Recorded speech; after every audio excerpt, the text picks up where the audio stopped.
Sangwa amahoro nshuti mukunzi wacu ubandanya kubana natwe ngaha kuri no mboneshakure igushikiriza amakuru inkuru kumwe n'ibiganiro bigezweho biriko bivugwa irya nino mu gihugu c'u Burundi no hakurya y'imbibe z'igihugu c'u Burundi mu yandi makungu. Ndaguhaye ikaze, ndaguhaye mwaramutse canke mwiriwe bivanye naho udukurikira uherereye kuri uwu munsi wa gatanu w'igenekerezo rya kabiri Ruhuhuma umwaka w'ibihumbi 2024.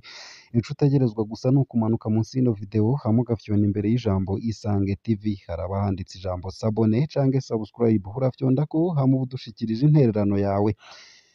Ano makuru rero harabafatiye ku ngingo nkuru zikurikira. Inama nshingamateka yemeje 100% kuri uyu wa gatatu integuro y'itegeko rigenga amasezerano yo gufashanya hagati ya leta y'u Burundi n'iy'Uburusiya ajanye no guhingura umuyagankuba uva mu butare bwa uranium.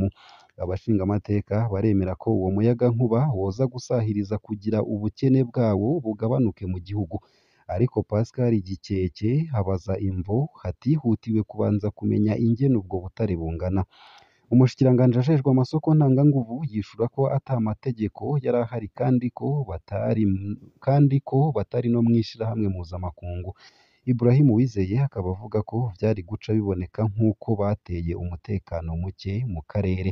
Ashikiriza ko bazohiga abahinga babimenyereye bagira ivyigwa amakungu akabona ko bikorwa mu ntumbero yo kurondera iterambere. Umushingamateka Felix Mpozeriniga we yashatse kumenya ko Uburundi bufise ubushobozi bwo gukinga amasanganya yotezwa n'uwo muyagankuba nk'uko vyagenze mu bindi bihugu. Akaba asigura ko vyinshi vyari vyawuhevye inyuma y'ivyabaye mu Burusiya no mu Buyapani. Umushikiranganje Uwizeye arabahumuriza akavuga ko ubu buhinga bwateye imbere kugira hakingwe amasanganya yokwaduka avuye kuri uwo muyagankuba. Vyinshi ni mukanye mu buryo bw'idonido ntuje kure. Nayo kandi abigisha b'amashure yisumbuye y'ibisata vyigisha ubuhinga lycée technique bo mu gisagara ca Ngozi bafise amakenga ko batazoheza intonde z'ivyigwa kubera ugucikagurika k'umuyagankuba kudasiba muri iyi minsi. Abo barezi bashikiriza ko ibisata bitari bike bifise amamashini yo kwimenyereza ko akenera umuyagankuba. Abo bigisha bamenyesha ko bishika bagatonda ntibawuronke, ubonetse naho ntumare n'amasaha abiri.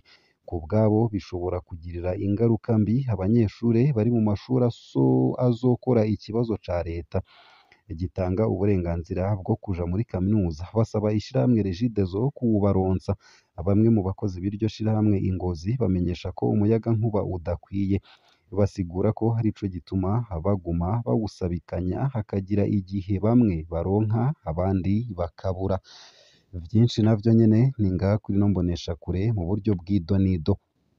Nayo hanze y'imbibe z'igihugu c'u Burundi bo nuko abantu batari munsi y'130 baricwa n'imigwi yitwaje ibigwanisho yo muri ico gihugu canke y'abanyamahanga buri kwezi. Ku bw'abarungitswe na ONU gutekanya Kongo, ni ukuvuga MONUSCO, abantu 130 baricwa buri kwezi mu ntara ya Ituri mu buseruko bwa Repubulika Iharanira Rusangi ya Kongo. Abakora iryo bara ni imihari yitwaje ibirwanisho yo muri Kongo n'iyiva mu bihugu bibanyi.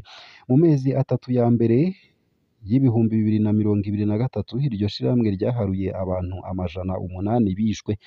Ku bwa MONUSCO ni imigwi yo muri ico gihugu hamwe n'iyiva hanze inyagara muri ako karere. Vyinshi kuri no nkuru navyo nyene ni mukanye mu buryo bw'idonido ntuje kure. Nayo imigwi yo mu gihugu yitwaje ibigwanisho iragirizwa gushurashuza abantu ku nguvu igoma. Amakuru ava mu mashirahamwe hadakiranira ivyicaro vya politike muri teritwari ya Masisi mu ntara ya Kivu ya ruguru mu buraruko bwa Repubulika Iharanira Rusangi ya Kongo yemeza ko haguma hibonekeza gushurashuza abantu ku nguvu mu bice birimwo abitwaje ibirwanisho basanzwe bakorana n'ubutegetsi bwa Kongo. Agace ka Bahunde gasanzwe karimwo abarwanyi benshi, hakaba ariho ubwo bubisha bukirimbira. Abakobwa badashikana imyaka 25 nibo babangamiwe kurusha. Amashirahamwe yo mu gihugu aharanira agateka k'abakenyezi n'abana bararajwe ishinga n'ukuntu gushurashuza abakenyezi n'abakobwa mu bice birimwo abitwaje ibirwanisho vyasubiriye na cane muri iki gihe intambara zasubiye kubera mu bice bitandukanye vya teritwari ya Masisi. Ayo mashirahamwe akaba avuga ko uko ibintu vyifashe bizotuma n'abo kwaruka mu nyuma bakorwako. Izo ntambara zibandanije hononekara vyinshi bikozwe n'abarwanyi. Benshi bahabwa amategeko n'ababakurira bagaca bakwirikiza imvugo ngo umugore mwiza n'uwa komanda. Abo barongozi batuma abo batwara kubazanira inkumi nziza.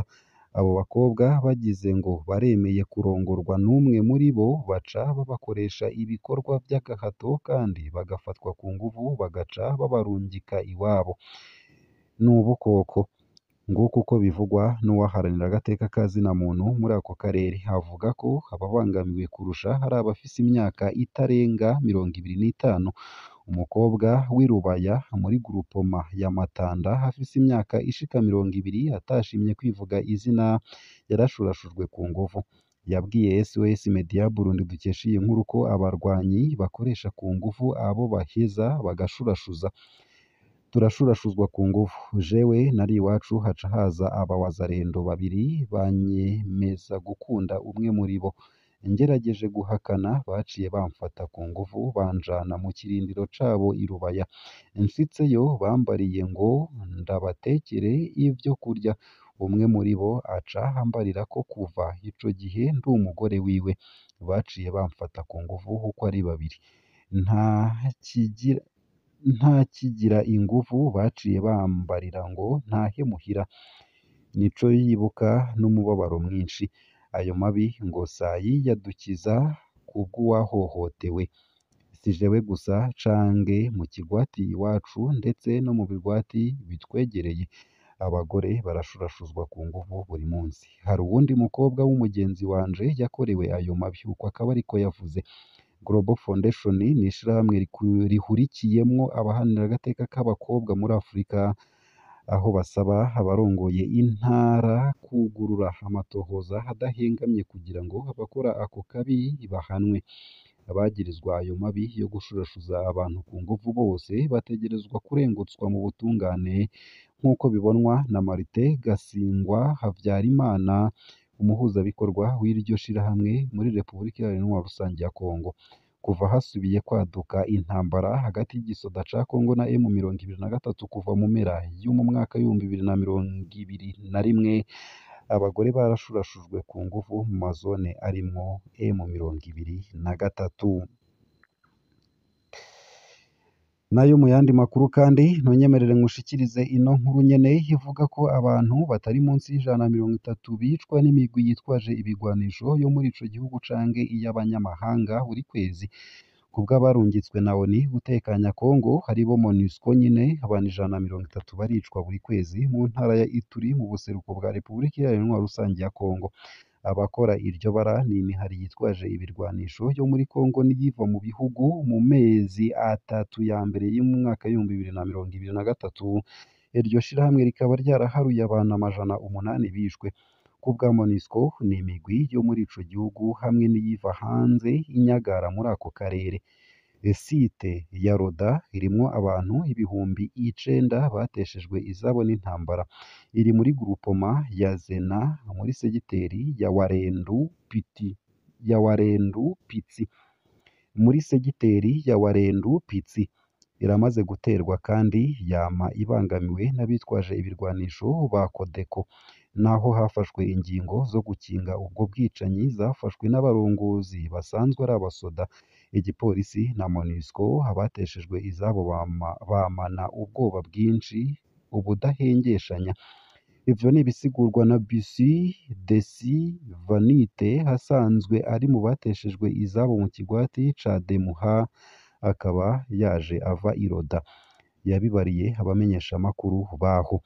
Abasirikare baturuka mu gihugu ca Nepal basanganywe mugabo ikambi hafi yaho ku metero nkeya, baguma bakizura ijoro n'umurango iminsi 7 ku ndwi kugira ngo bazibire ntihagire ababinjirana. Abo nabo ni imigwi 4 yo muri ico gihugu yitwaje ibigwanisho hamwe n'uwundi uva mu kindi gihugu. Ugereranije hapfa abantu 130 ku kwezi kumwe nk'uko bivugwa n'iryo shami rikukira ONU. Ku bwa Karina Soro harongoye ibiro vya MONUSCO muri Ituri, hafi abantu amajana umunani barishwe mu bugizi bwa nabi bwabaye mu gice ca mbere c'amezi atatu mu mwaka w'ibihumbi bibiri na mirongo ibiri na gatatu. Kuva mu mwaka w'ibihumbi bibiri na cumi n'indwi intara ya Ituri irafise abitwaje ibirwanisho bayihungabanya. Abantu batari munsi y'imiliyoni zibiri barateshejwe izabo mu gihe abashika hafi ibihumbi amajana ane bandi babaye impunzi zo mu gihugu hagati. Ngaha akaba ariho nsoreje ano makuru nari naguteguriye ariko avugwa irya nino mu gihugu c'u Burundi no hakurya y'imbibe z'igihugu c'u Burundi mu yandi makungu. Ndakwifurije kubandanya uraroranirwa mu vyo uriko urarangura. Ico utegerezwa gusa ni ukumanuka munsi y'ino video hama ugafyona imbere y'ijambo Isange TV haraba handitse ijambo s'abonner canke subscribe urafyondako hama uba udushikirije intererano yawe yo kuja turakuronsa amakuru, inkuru kumwe n'ibiganiro tubandanya gushikiriza bivugwa irya nino mu gihugu c'u Burundi no hakurya y'imbibe z'igihugu c'u Burundi mu yandi makungu. Ugire ibihe vyiza n'umunsi mwiza.